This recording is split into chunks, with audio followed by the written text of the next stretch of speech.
कहा जाता है इस वक्त इस महीने में अनाज नहीं खाया जाए क्योंकि वो इन्फेक्टेड है। पूरी कैलकुलेशन, पूरी ज्योतिष की गणना केवल और केवल चंद्रमा के आधार पर। कुंडली में कोई दोष होता है तो उसके घर के वास्तु में दोष आएगा। एक अद्भुत मंदिर है साउथ इंडिया। ऐसी रेमेडीज हैं वहां पे। एक बार जाके आदमी जब होके आता है, आपकी आधी कुंडली हिल हो जाती है। ये एक ऐसा महीना है वो कि हर किस्म उपचार इस महीने में किया जा सकता है।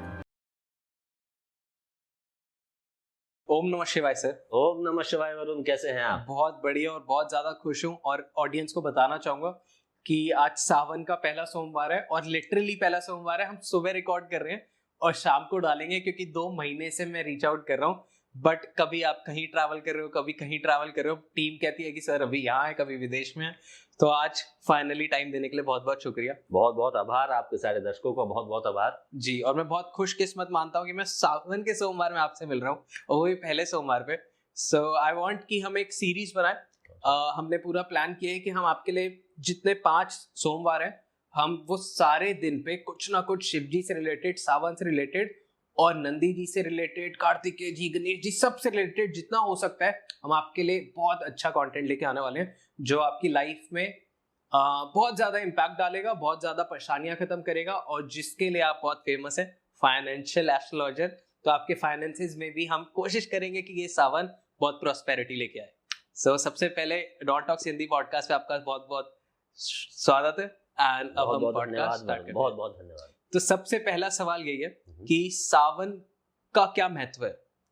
सावन का महत्व, ये महीना माना जाता है स्पिरिचुअली, अगर आप देखते हैं इसको तो ये प्रभु का महीना माना जाता है, शिव जी का महीना माना जाता है जी। बहुत सारी साहित्य में कथाएं हैं, बहुत सारी सिग्निफिकेंस हैं पुराणों में इस महीने को लेके, और बहुत ही पवित्र महीना माना जाता है। कहा जाता है जब समुद्र मंथन हुआ था तो बहुत सारी चीजें उस मंथन में निकली थी। उस मंथन में जब विष निकला, जो जहर था, उस जहर को प्रभु ने पिया। हाँ। और इस पूरी सृष्टि का सर्वनाश होने से रोका जी। उस विष को पीने से प्रभु का कंठ नीला हुआ, इसीलिए नीलकंठ नाम से भी हम लोग शिव जी को जानते हैं जी। तो उस घड़ी जब वो नीलकंठ बने, उस जहर को उन्होंने अपने शरीर में समाया और पूरी सृष्टि की रक्षा की, तो उनके गले में जलन सी होने लग गई। उनका एक परमवीर भक्त था रावण, उसको जब इस बात का एहसास हुआ और उसको मालूम चला, तो वो तपस्या में लगा और उसने गंगा जल से प्रभु के जलन को कम करने की, राहत लाने की कोशिश की, जल समर्पित किया प्रभु के प्रति। ओके। तो अगर हम इस सिग्निफिकेंस के थ्रू चलते हैं तो वो एक कहानी है जहां हम लोग कांवर, आप सुनते होंगे, लोग जल लेके जाते हैं और शिवलिंग पे चला जी अर्पण करते हैं इस चीज। तो सावन का एक बहुत बड़ा महत्व है कि शिवलिंग पे आप जल चढ़ाएंगे तो बहुत सारी दिक्कतों से मुक्त हो जाएंगे। जी। सावन का और भी बहुत सारा महत्व है। ये सावन महीना जब आता है तो सूर्य कर्क राशि में यानी कैंसर साइन में होता है जी।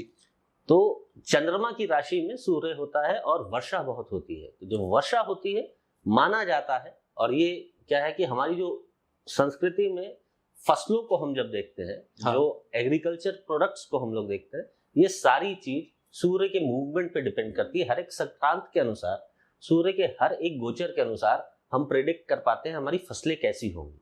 ओके। तो सूर्य जब कर्क राशि में होता है और वर्षा होती है तो बहुत सारे कीटाणु, इंसेक्ट्स फसलों में लगते हैं, जिससे वो दूषित हो जाती है। वो इन्फेक्टेड होने के बाद ऐसा माना जाता है कि जब गाय भी उस फसल को या चारे को अपना खाती है तो वो इन्फेक्टेड होती है, तो दूध भी इन्फेक्टेड होता है। तो ये डिटॉक्सिफिकेशन का महीना माना जाता है। कहा जाता है इस वक्त इस महीने में अनाज नहीं खाया जाए क्योंकि वो इन्फेक्टेड है, दूध नहीं पिया जाए क्योंकि वो इन्फेक्टेड है। कंप्लीट छोड़ दे। वेदों के अनुसार, पुराणों के अनुसार, ग्रंथों के अनुसार ये एक फास्टिंग का महीना है। ओके। सावन में आपको फलहार करना चाहिए, फ्रूट्स पे जाना चाहिए, अनाज त्यागना चाहिए, और अनाज को किस रूप में भगवान पे अर्पण करें ताकि आप सॉल्यूशन अपने व्यक्तिगत तौर पे बना पाए। उसके बहुत सारी चीजें मेंशन हैं हमारे पास जी, जिसके आधार पे हम लोग बहुत सारी डिफरेंट रेमेडीज एडवाइस करते हैं, तो उस पर चर्चा होगी अभी जी। तो सावन का एक सिग्निफिकेंस हमने समझा जहां हम समुद्र मंथन की बात करते हैं। राइट। दूसरा सिग्निफिकेंस हमने अभी समझा कि जब सूर्य कर्क राशि में आता है। तीसरा क्या होता है, जब चंद्रमा श्रवण नक्षत्र में पूर्णिमा पूर्ण रूप से पूर्णिमा होती है, जी, चंद्रमा गोचर करता है, तो ये महीना आता है। तो ये बहुत पावन महीना है और इस महीने में हर एक दिन बहुत इंपॉर्टेंट है। ओके, हम सोमवार पे पूजा अर्पण करते हैं, हम सोमवार की पूजा करते हैं, सोमवार का व्रत करते हैं, महत्व पूरे महीने का है, राइट, है ना। तो इस महीने में सोमवार की अपनी इंपॉर्टेंस है, इस महीने की बुधवारों की अपनी इंपॉर्टेंस है, इस महीने के शुक्रवार की अपनी इंपॉर्टेंस है, शनिवार की अपनी इंपॉर्टेंस है। ये वो पावन महीना है जिसमें बहुत सारी चीजें आती, नाग पंचमी आती, ये वो पावन महीना है जिसमें वरलक्ष्मी का व्रत आता है। इन सारी सिग्निफिकेंस को जब हम एक साथ जोड़ते हैं और समझते हैं तो हम बहुत सारे चीजों का उपाय इस महीने में कर सकते हैं। एक बहुत बड़ा लोग डराते हैं काल सर्प दोष, हाँ हाँ हाँ, है ना। तो काल सर्प योग होता है, उस काल सर्प योग का जो सबसे महत्वपूर्ण सॉल्यूशन है वो इस महीने में निकलता है, सावन के महीने में, जो रिचुअल्स और पूजा के द्वारा निकलता है। Okay, this is a very fantastic and a very wonderful period, detoxification का पीरियड है ये। इस महीने में आप अपनी व्यक्तिगत कुंडली में क्या क्या कमियां हैं उन सबको एज अ रेमेडियल टूल बना के डिफरेंट रेमेडीज करके बहुत अच्छे रिजल्ट्स पा सकते हैं। ना सिर्फ व्यक्तिगत तौर पे, इनफैक्ट जिस स्थान में इंसान रहता है उसको वास्तु बोलते हैं, आपका घर है, आपकी फैक्ट्री है, आपका ऑफिस है, तो इन्फेक्शंस को रिमूव करने का पीरियड है ये, तो डिटॉक्सिफिकेशन का पीरियड है। तो आप इस महीने में अपने घर का वास्तु करवाते हैं, अपनी चीजों को ठीक करते हैं जी, उसका एक अलग सिग्निफिकेंस आता है, क्योंकि ये डिटॉक्सिफिकेशन का दूसरा अर्थ क्या है, जब चीज डिटॉक्सिफाई होगी तो हीलिंग होगी, राइट, है ना, उपचार होगा। तो ये एक उपचार का पीरियड है।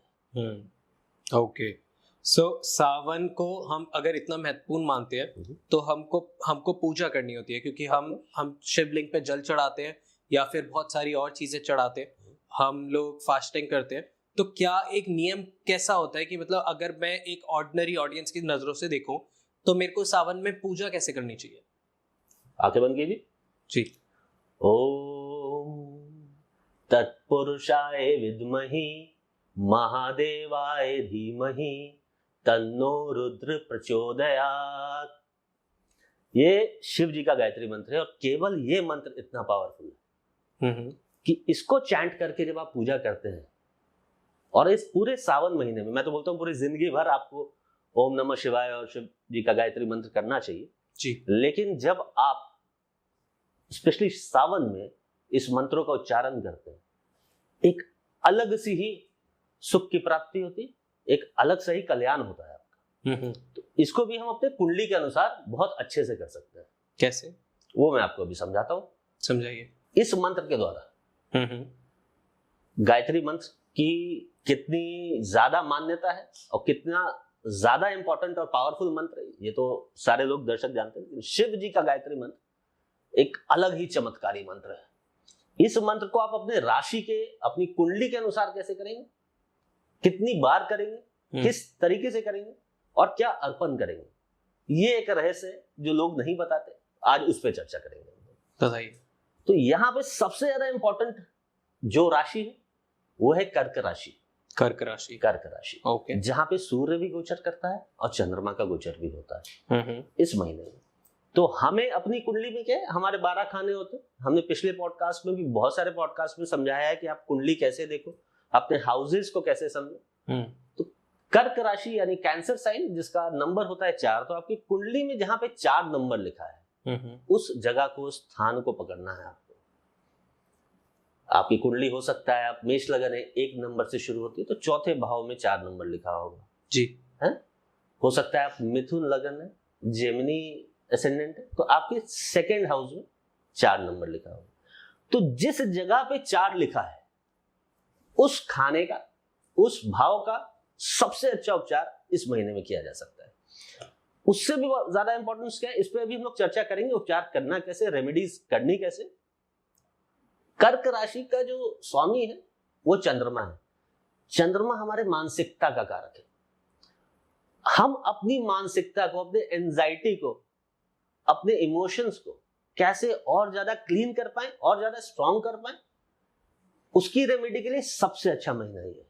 ओके, चंद्रमा की दिशा कौन सी होती है? North west. आप अपने सपोर्ट सिस्टम को कितना स्ट्रांग कर सकते हैं, अगर आपके पास कोई लीगल कंप्लायंस है, कोई कोर्ट केस चल रहा है, कोई और विवाद चल रहा है, अब उससे कैसे बच सकते हैं, उसके कैसे उपाय कर सकते हैं, उसके लिए सबसे अच्छा महीना है ये।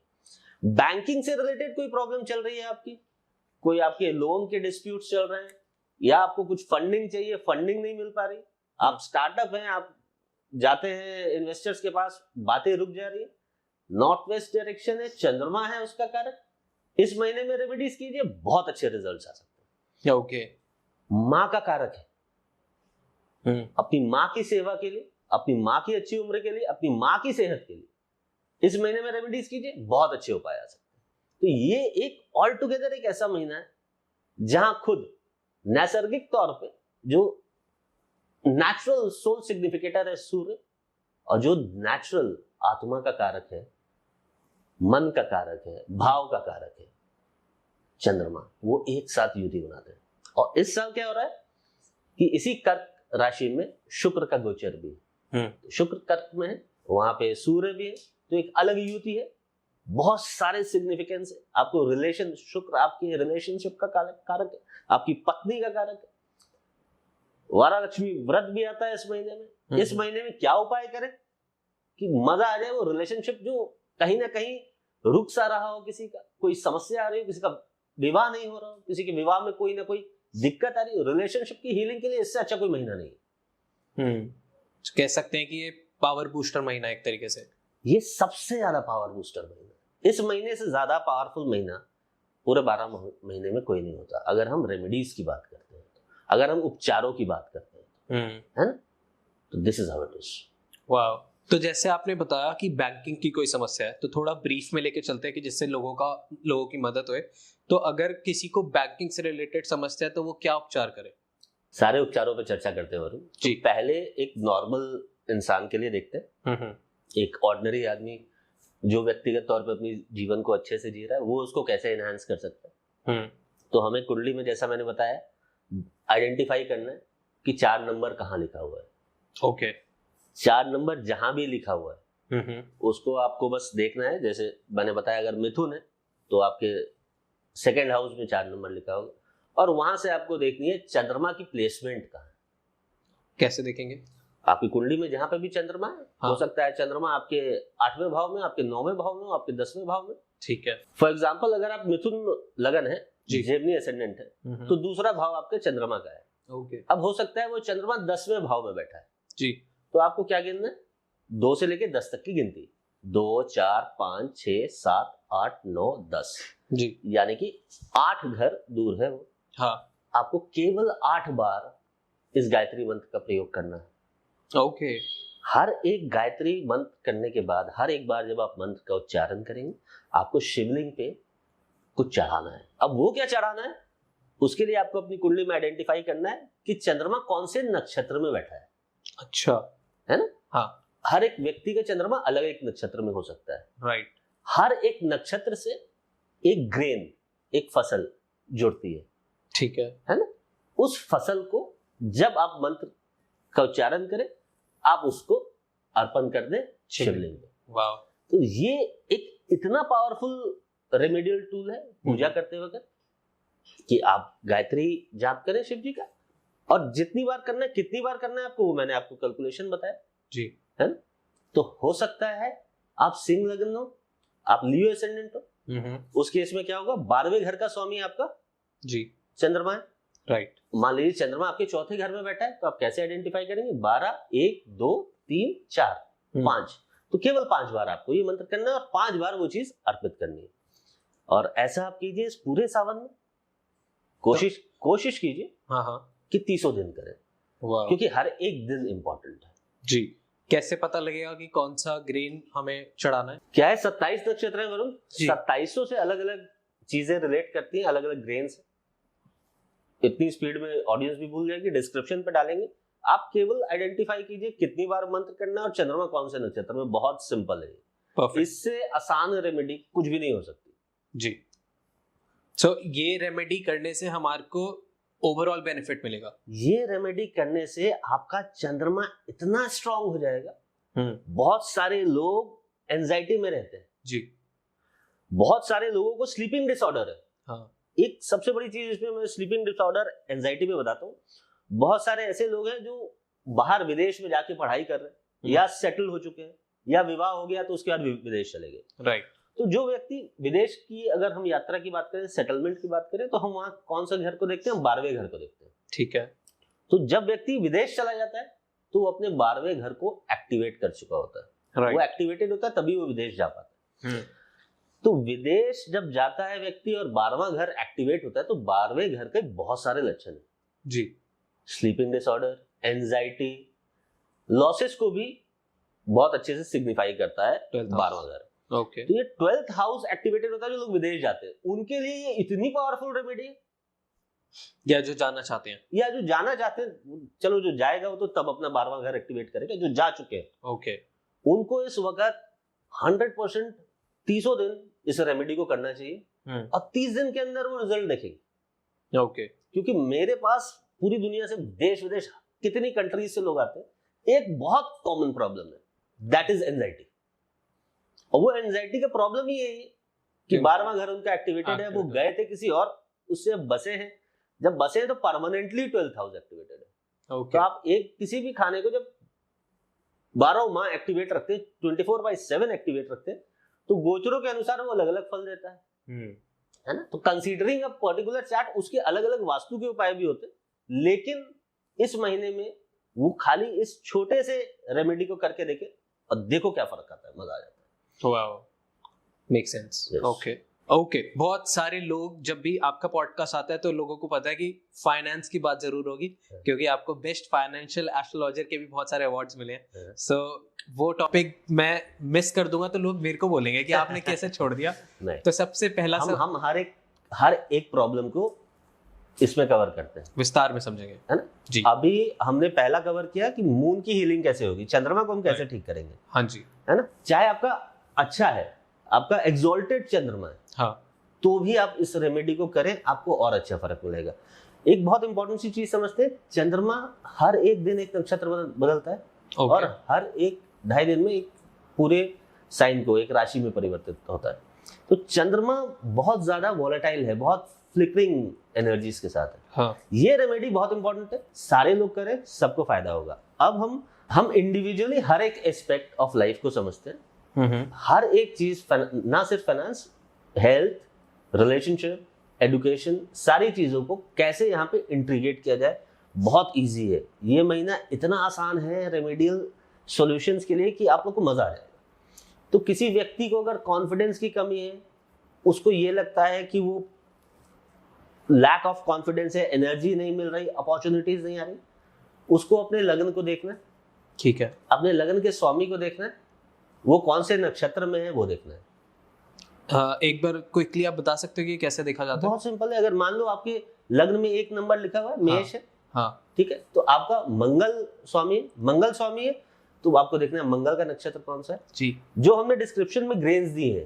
राइट। जब आप चंद्रमा की रेमेडी कर रहे हैं, उसकी ग्रेन्स और अपने लग्न की ग्रेन्स, लग्न के स्वामी की ग्रेन्स साथ में अर्पित करें, उतने ही मंत्र करके जो चंद्रमा के मंत्र कर रहे हैं। ओके। तो आपको खाली 1 ग्रेन एक्स्ट्रा कर देनी है, मिक्स करके डाल सकते हैं। ओके।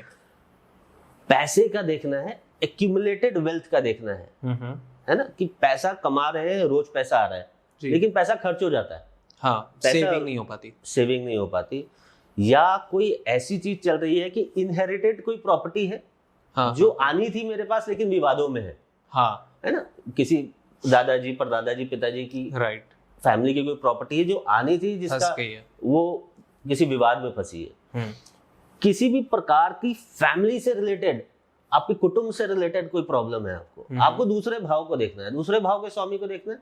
सेम चीज करेंगे, दूसरे भाव का स्वामी कौन है, हो सकता है कन्या, वर्गो हो वहां पे, हाँ, तो आप देखेंगे मरकरी कौन से नक्षत्र में बैठा हुआ है, बुध कौन से नक्षत्र में बैठा हुआ है। चंद्रमा की रेमेडी जब कर रहे हैं तो मरकरी जिस नक्षत्र में बैठा है वो ग्रेन भी साथ में उसमें डाल देंगे। बहुत सारे आपके इंडस्ट्री के लोग हैं जो पॉडकास्टिंग करना चाहते हैं, मीडिया से रिलेटेड है, पब्लिशिंग से रिलेटेड है, यूट्यूब का काम करना चाहते हैं और बहुत मेहनत कर रहे हैं, उनका नहीं चल रहा, वो चंद्रमा की रेमेडी के साथ क्या करेंगे, अपने तीसरे भाव के स्वामी को देखेंगे। ठीक है, जो 3rd हाउस का लॉर्ड है वो कौन से नक्षत्र में, उसकी ग्रेन्स लेंगे और चंद्रमा के साथ मिक्स करके डालें। मिक्स करके अर्पण करेंगे शिवलिंग पे। वाह।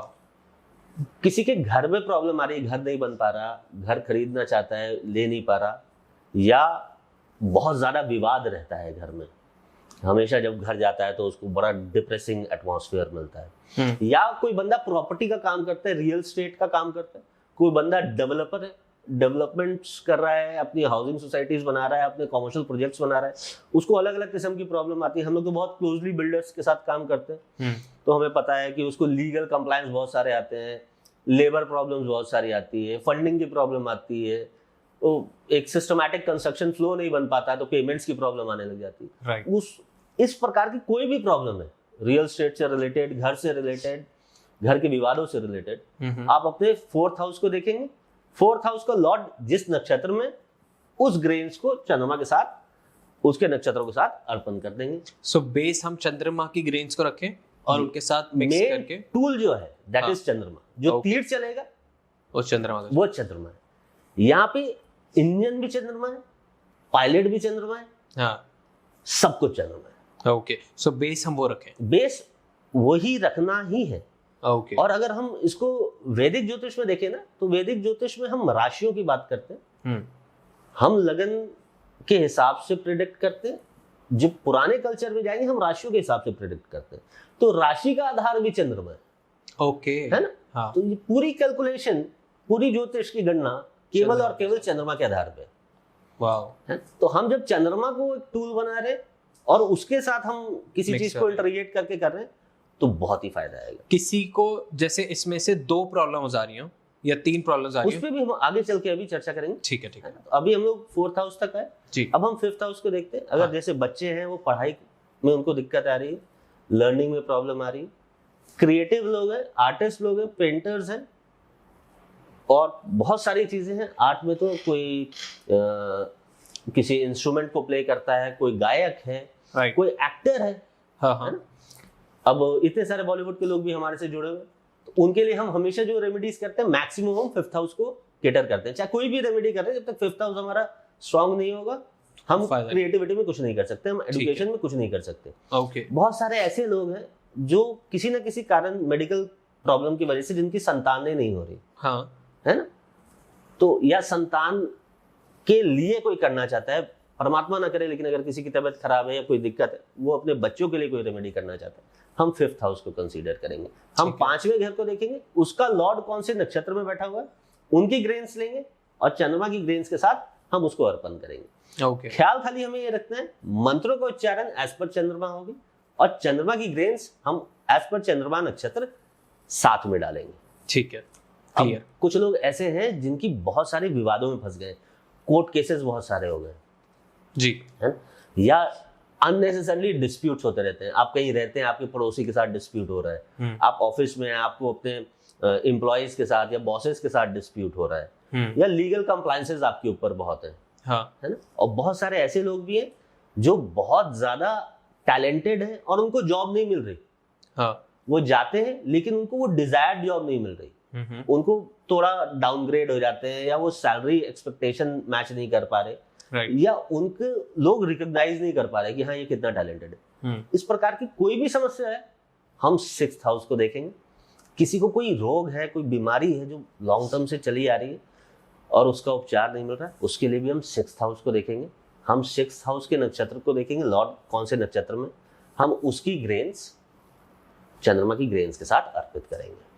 ठीक है। रिलेशनशिप की प्रॉब्लम हो रही है, पार्टनरशिप में विवाद हो रहा है, या आप कोई ऐसी कंपनी है, आप जॉइंट वेंचर करना चाहते हैं, आपके पास प्रपोजल आते हैं और लोग नहीं आगे बढ़ पाते, चीजें रुक जाती हैं, और घर में विवाद है, पत्नी के साथ नहीं बन रही, या शादी नहीं हो रही किसी की, जी। हम 7th हाउस के लॉर्ड को देखेंगे, उनके नक्षत्र की ग्रेन्स को लेंगे, चंद्रमा के साथ अर्पित कर देंगे। ठीक है। बहुत सारे लोग आज की डेट में, इंडिया में भी बहुत सारे गेमिंग प्लेटफॉर्म्स हो गए, बहुत सारे लोग शेयर ट्रेडिंग करते हैं, हाँ। बहुत सारे लोग डिफरेंट सॉर्ट ऑफ बिजनेस करते हैं जिसमें फास्ट मनी की बात करते हैं, बहुत सारे लोग इंश्योरेंस सेक्टर से जुड़े हुए हैं, बहुत सारे लोग जो हमारे क्लाइंट भी हैं वो एस्ट्रोलॉजर्स हैं या वास्तु का काम करते हैं, राइट। बहुत सारे लोग ऑकल्ट को डिफरेंट लेवल से तंत्र में प्रैक्टिस करते हैं, हाँ। बहुत सारे लोग स्पिरिचुअल इंडस्ट्री में अलग अलग चीजें कर रहे हैं। राइट। इस प्रकार की कोई भी चीज हो, इन लॉज के साथ कोई प्रॉब्लम चल रही हो कि भाई आपका इन लॉज के साथ नहीं बन रहा, या इन लॉज बहुत बार ऐसा होता है कि इन लॉज की इनहेरिटेड प्रॉपर्टी आनी है वाइफ को या हस्बैंड को और वो नहीं मिल रही, उस सब इस किस्म की जितनी भी समस्याएं हैं उसके लिए हम 8th हाउस को देखेंगे। ओके। 8th हाउस को जब हम देखेंगे, यहाँ बस हमें 2 चीज का ख्याल रखना है कि हम 8th हाउस के नक्षत्र की ग्रेन्स जब लेंगे उसकी मात्रा चंद्रमा के ग्रेन से डबल होनी चाहिए। अगर चंद्रमा की मात्रा 100 ग्राम है तो ये 200 ग्राम है। हम अपने अनुसार, अपनी कैपेसिटी के अनुसार, अपनी जेब देखते हुए, अपनी श्रद्धा देखते हुए हम ग्रेन्स डिसाइड करते हैं कि हम 100 ग्राम या 1 किलो या 1.25 किलो चंद्रमा की ग्रेन्स को अर्पित कर रहे हैं। फॉर एग्जाम्पल, अगर आप 1 किलो एक अनाज दे रहे हैं और 8वें घर की जब हम रेमेडी दे रहे हैं तो हम 1 किलो चंद्रमा की रेमेडी लेंगे और 2 किलो 8th हाउस की लेंगे। 8th हाउस की लेंगे। हमें 8th हाउस को थोड़ा हैवी रखना है। ठीक है ना? अब किसी को भाग्योदय करना है, भाग्योदय पे हमारा बहुत अच्छा एक एपिसोड भी आया हुआ है। राइट।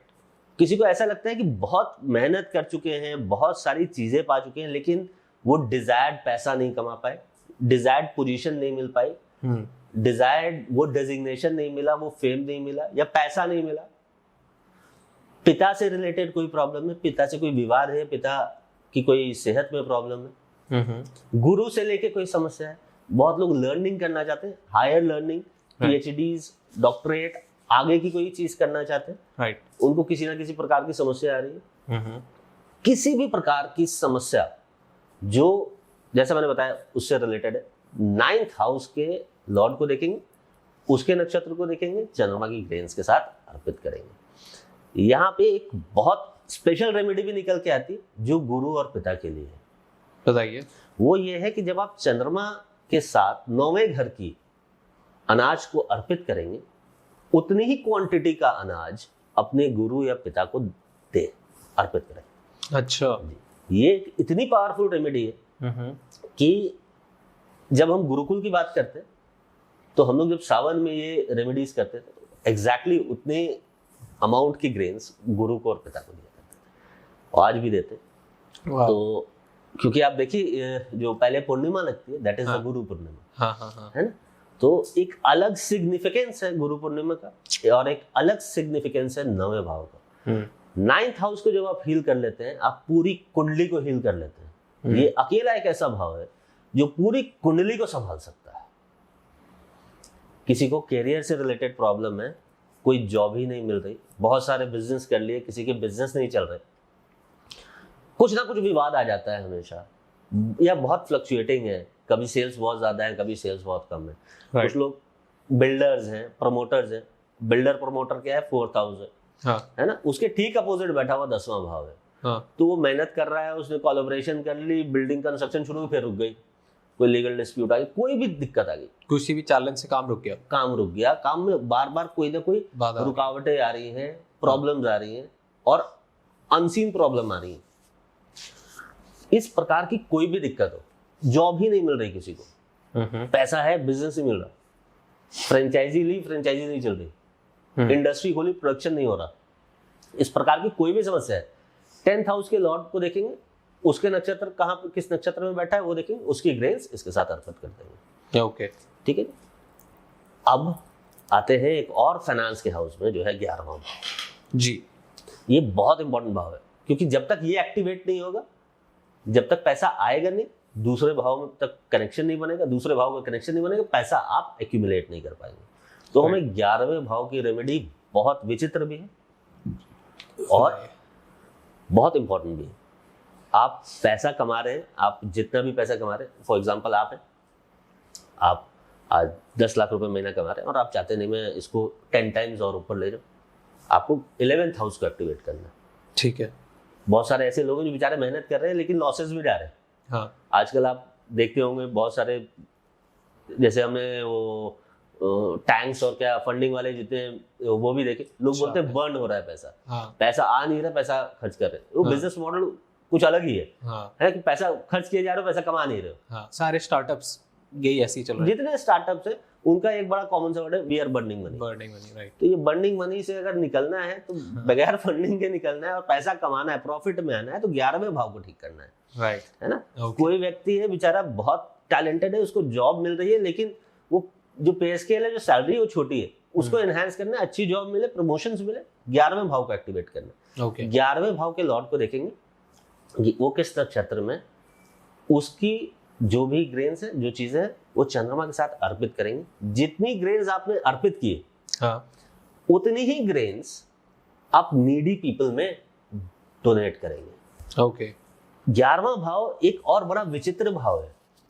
यह भाव है 6th हाउस का छठा भाव। ओके, तो भवद भावम के अनुसार ये वो की है जो छठे भाव के ताले चाबी सबको कंट्रोल करती है, अच्छा, है ना। तो जब आप 11th हाउस की रेमेडी करेंगे, हाँ। उसके ग्रेन्स को चंद्रमा की तरह के साथ अर्पित करेंगे, आप उसको एक्टिवेट करेंगे, और जब आप डोनेट करेंगे आप उसको हील करेंगे, ओके, है ना। तो किसी किस्म की अगर हेल्थ इश्यूज भी हैं, उसको भी आप इसको सॉल्व कर लेंगे।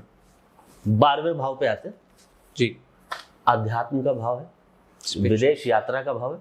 बहुत सारे ऐसे लोग हैं जिन्होंने बहुत बाहर जाके पढ़ना है, बाहर जाके स्टैब्लिश होना है, सेटल होना है, जी, इंपोर्ट एक्सपोर्ट का काम कर रहे हैं, इंडिया से बाहर एक्सपोर्ट करना चाहते हैं, या बाहर बैठे हैं इंडिया से इंपोर्ट, या कहीं से भी इंपोर्ट एक्सपोर्ट का कोई काम कर रहे हैं, फॉरेन ट्रेड में किसी भी किस्म का इन्वॉल्वमेंट है, मेडिटेशन से रिलेटेड कोई काम कर रहे हैं, हीलिंग से रिलेटेड कोई काम कर रहे हैं, स्पिरिचुअल सेंटर्स चला रहे हैं, वेलनेस रिट्रीट चला रहे हैं, जी, या किसी को स्लीपिंग डिसऑर्डर है, या किसी को बहुत ज्यादा अलग विचित्र किस्म के ख्याल आते हैं, भयानक सपने आते हैं, किसी को ऐसा लगता है कि उस पर ब्लैक मैजिक किया हुआ है, किसी को ऐसा लगता है कि किसी की नजर लगी हुई है, किसी को ऐसा लगता है कि वो किसी ने बांध रखा है, कुछ टोटका कर रखा है उसके ऊपर। इन सब चीज को हील करने के लिए 12वां घर अकेले सक्षम, और उसकी रेमेडीज करेंगे। हम 12वें घर के नक्षत्र को देखेंगे, हाँ, तो कि लॉर्ड कौन से नक्षत्र में, उसकी ग्रेन्स को लेंगे, चंद्रमा की ग्रेन्स के साथ अर्पित करेंगे।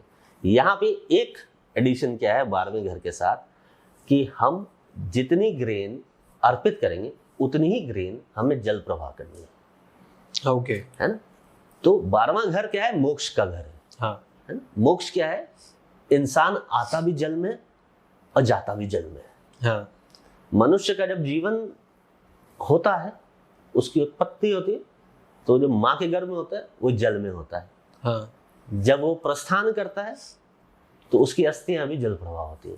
राइट, तो जल का एक बहुत इंपॉर्टेंट कनेक्शन है, और कर्क राशि चंद्रमा जल का कारक है। तो 12वें घर की जब ये रेमेडी आदमी कर ले, और खास तौर पे जो विदेश में बैठे, उनको ये करने में दिक्कत जरूर आएगी, क्योंकि वहां पानी में बहाना अलाउड नहीं होता, हाँ, लेकिन ये एक चमत्कारी रेमेडी है। इसको कीजिए, फॉलो कीजिए, और देखिए क्या चमत्कार होता है। परफेक्ट, सावन का महीना है, हीलिंग का महीना है, आप सब हील होइए, सब खुश रहिए, ये प्रार्थना है प्रभु से मेरी। परफेक्ट। आई गेस सारा ही कवर हो गया, सारी ही आपकी परेशानियां और उनके उपाय और उनकी सारी रेमेडीज, कैसे आपको शिवलिंग पे पूजा करनी है, क्या क्या चढ़ाना है, कैसे चढ़ाना है, कितने मंत्र करने हैं, सब पता लग गया। और जितने आपको ग्रेन्स बताए गए हैं, कौन से ग्रेन्स कौन से भाव के हैं, वो आपको डिस्क्रिप्शन में मिल जाएंगे। हमने एस्ट्रोलॉजिकली तो ये सारा समझा, जो बिल्कुल परफेक्ट था, इसमें मेरे को तक कोई डाउट नहीं है, तो ऑडियंस तो मेरे से बहुत ज़्यादा समझदार है। बट हमने वास्तु की बात स्टार्टिंग में की थी, ये एस्ट्रोलॉजिकली हमने समझा, बट वास्तु के लिए कुछ है जो लोग अपने घर का वास्तु करना चाहते हैं उनके लिए? सर्टेनली, मैंने आपको बताया ना, this is a month of detoxification and healing, right, है ना। जब व्यक्ति की कुंडली में कोई दोष होता है, तो उसके घर के वास्तु में दोष आएगा ही आएगा, अच्छा, है ना। ठीक, क्योंकि वास्तु अकेला कोई सब्जेक्ट नहीं, इट इज एस्ट्रो वास्तु। हाँ, दूसरा, क्योंकि ये हीलिंग का समय, तो घर का किसी भी किस्म का भूमि दोष हो, उसका उपचार इस महीने में करेंगे, उसका बहुत ज्यादा फायदा होगा। ओके, अब इसमें भी क्या डिपेंड करता है, एक तो पहले जब हम वास्तु की बात करते हैं, मैं जेनेरिक रेमेडीज इसमें कभी नहीं बताता, क्योंकि ये बड़ी इंट्रीगेटेड चीज है। आपकी भूमि, आपका घर, उसके नक्शे, आपकी फैक्ट्री, उसके नक्शे, आपकी कुंडली आपके परिवार के साथ जब तक मैच नहीं की जाए, इसका कोई भी उपाय नहीं करना चाहिए। लेकिन एक बहुत अच्छा यहाँ पे उपाय है इस महीने में, जो आपके वास्तु दोष को बहुत हद तक बैलेंस करता है। That is related to the north west area of your house. Okay, north west, north west जी, तो नॉर्थ वेस्ट में आप अपने घर को देखेंगे, अपने घर के सेंटर में खड़े होंगे। ठीक है। आप अपने घर का जो भी अप्रोक्सीमेट सेंटर है वहां पे खड़े होइए। हाँ। वहां पे आप अपने कॉम्पस को ऑन कीजिए और 0 डिग्री पे रखिए। बहुत सारे लोग डायरेक्शंस देखने में कंफ्यूज कर जाते हैं, नहीं पता लगता, तो आप अप्रोक्सीमेट सेंटर पे खड़े होइए, कॉम्पस को 0 डिग्री पे कीजिए। आइडेंटिफाई नॉर्थ वेस्ट कहाँ पे है आपके घर का। ठीक है। पहला, वो नॉर्थ वेस्ट बिल्कुल क्लीन होना चाहिए, हमेशा ही होना चाहिए, स्पेशली सावन के महीने में वो सबसे ज़्यादा क्लीन होना चाहिए। वहाँ कोई नेगेटिव इक्विपमेंट नहीं होना चाहिए, कोई डस्टबिन नहीं होना चाहिए, कोई टूटा फर्नीचर, कोई पुराना इलेक्ट्रॉनिक्स, कोई बहुत dark colour like red, deep red, black, ऐसा नहीं होना चाहिए। कोई मॉपिंग, स्वीपिंग, इन सब चीज़ों का सामान नहीं होना चाहिए। और उस जगह पे आप अपने भगवान की तस्वीर लगाएंगे। ठीक है, अब वो कैसे आइडेंटिफाई करेंगे कौन सी तस्वीर लगानी? भगवान तो बहुत सारे, लेकिन आपके अपने भगवान कौन है बताइए, है ना?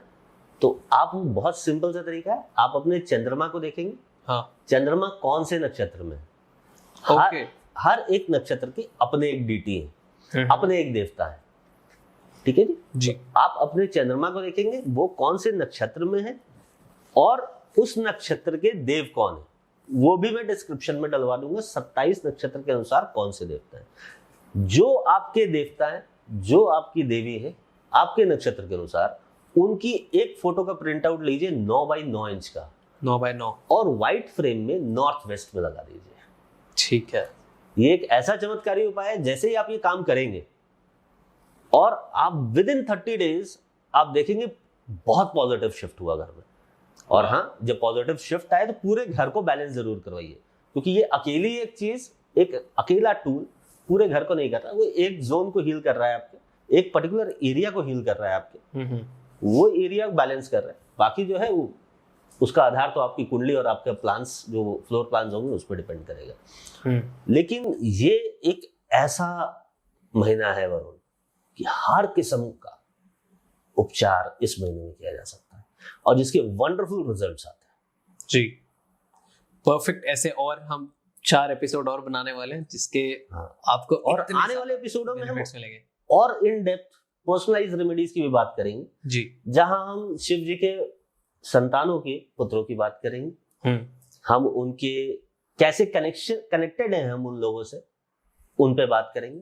कौन से मंदिर उनके हैं और कौन सा मंदिर मेरा है। अगर हम गणेश भगवान की बात कर रहे हैं तो गणेश भगवान मेरे किस रूप में है, मुझसे मैं कैसे जुड़ा हूं उनसे, हो वाओ, है ना? और कौन से मंत्र करने चाहिए मुझे, हाँ, उस पर भी चर्चा करेंगे। भगवान कार्तिक है, उनकी क्या इंपॉर्टेंस है, वो क्या महत्व रखते हैं, उस पर भी बात करेंगे जी।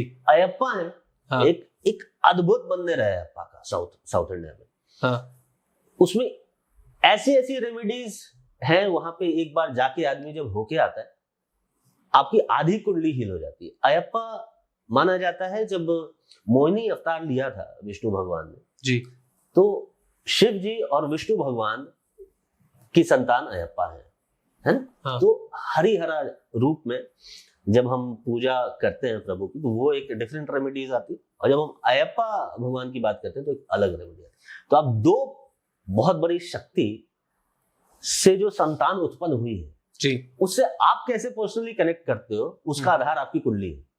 और कौन से मंत्र से आप भगवान अयप्पा की पूजा करें तो चमत्कार होगा, वो भी रेमेडी। तो वो भी देख, हम लोग जो फ्यूचर एपिसोड ला रहे हैं सावन में, उन सब पे बात करेंगे। लिंगराज टेम्पल पे बात करेंगे जी, भुवनेश्वर में, हाँ, एक अद्भुत टेम्पल है। उसके बारे में मैं दर्शकों को बोलूंगा, थोड़ा सा आप पहले से ही रिसर्च कीजिए, थोड़ा सा पहले से पढ़िए, उसके रहस्य को समझिए। वहां ये समझिए कि वो एक ऐसा मंदिर है जिसके ऊपर धनुष का सिंबल बना हुआ है। क्यों बना हुआ है, उसकी और क्या विशेषताएं, और बाकी मैं बताऊंगा आपकी कुंडली वहां कैसे कनेक्ट करती है, वहां पर जाके क्या अर्पित करेंगे आप, राइट, कौन सी पूजा करेंगे आप, तो क्या होगा, कौन सा सॉल्यूशन बनेगा, कैसे धन योग बनाएंगे, कैसे रिलेशनशिप योग बनाएंगे। परफेक्ट, है ना? तो हम इस पे भी चर्चा करेंगे, और हम इसी सावन में 12 ज्योतिर्लिंग की चर्चा करेंगे, और ये बताएंगे कि कौन से आपके मंत्र हैं ज्योतिर्लिंगों के, और आप उसको खुद कैसे ढूंढेंगे जी कि ये आपका मंत्र है, हाँ, और उसको किस दिन से उच्चारण करना है कि ओवरऑल आपकी कुंडली हील हो जाए। तो ये सारी चीजें करेंगे। आज समय, क्योंकि अपॉइंटमेंट है मेरी बहुत ज्यादा, तो आज के लिए मैं अनुमति चाहूंगा, लेकिन हम हर मंडे सावन में आपके साथ हैं। जी, मैं बताना चाहूंगा कि आज पहला सोमवार है सावन का और हम सुबह सुबह शूट कर रहे हैं, तो अभी मौका है। ये पॉडकास्ट रात को 9 बजे डलेगा। आप भर के कमेंट करें, जितने कमेंट्स होंगे मैं कोशिश करूंगा कि अगले एपिसोड में मैं वो सारे ले पाऊं।